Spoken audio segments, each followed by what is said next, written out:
النهارده ان شاء الله هعمل معاكم طاجن لسان عصفور، هنعمله بالكبد والقوانص في الفرن.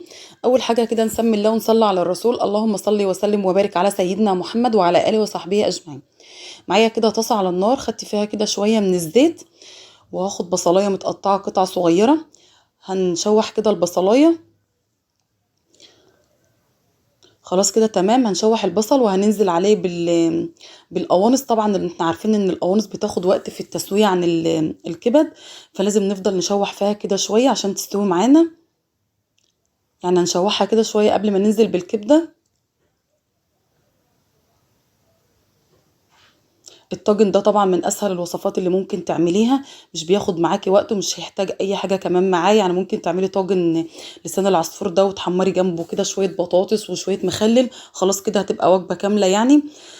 خلاص كده بعد ما شوحنا الكبد، بعد ما شوحنا القوانص في البصل، نزلنا بالكبد وهندي لها كمان تشويحة كده، هنفضل نشوح فيها لحد ما تدخل في التسوية.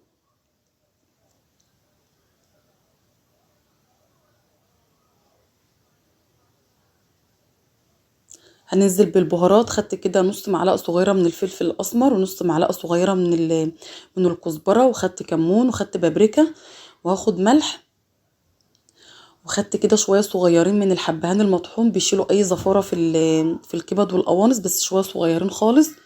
وبعد كده نزلت بالملح وهشوحها كده في البهارات.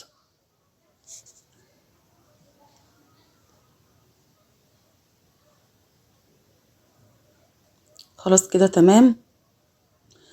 جبت كده طماطمية مبشورة، ممكن تبشريها او ممكن تعصريها، في تلك الحالات مفيش اي مشكلة. خدت معلقة من هريسة الشطة، دي طبعا اختياري، لو انت ما بتحبيش الاكل بتاعك حامي ما تحطيش هريسة الشطة، ده اختياري. وخدت معلقة ونص كده من معجون الطماطم. خلاص كده تمام، هنزودها شوية صغيرين من المية كده، حوالي نص كوباية من المية، وهنسيبها تستوي فيهم.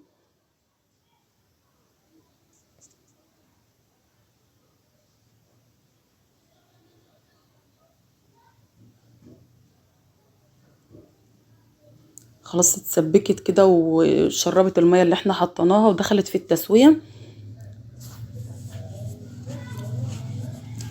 هنشيلها من على النار وهنحمر لسان العصفور.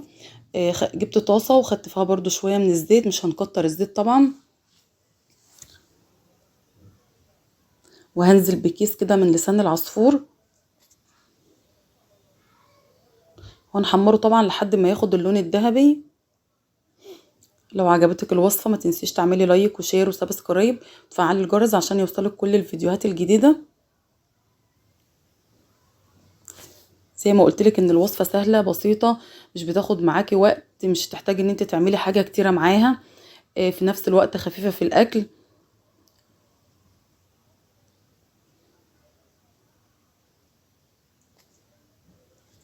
خلاص كده لسان العصفور بدأ ياخد اللون، بس هنديله كمان تحميرة كده، يعني هنسيبه حوالي دقيقة كمان.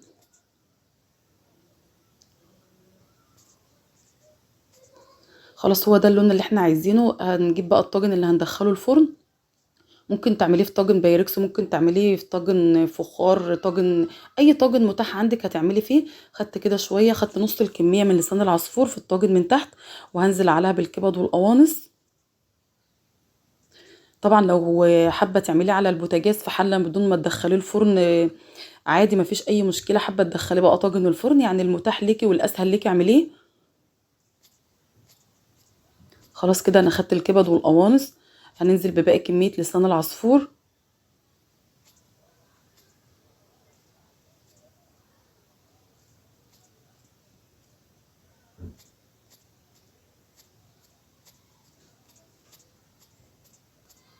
خدت كده شرايح من الطماطم والفلفل.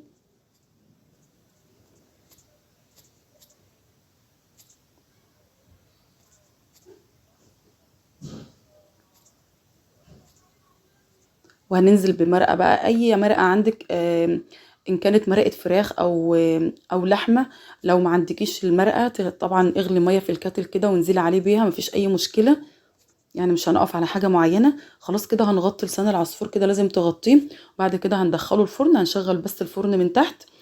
وبعد كده هنشوفه بعد ما يخرج من الفرن. شايفين ما شاء الله مستوي معانا، المية بتاعته مش زايدة ولا حاجة، مش ماسك في بعضه، مش معجن، شايفينه مفرفر معانا وجميل.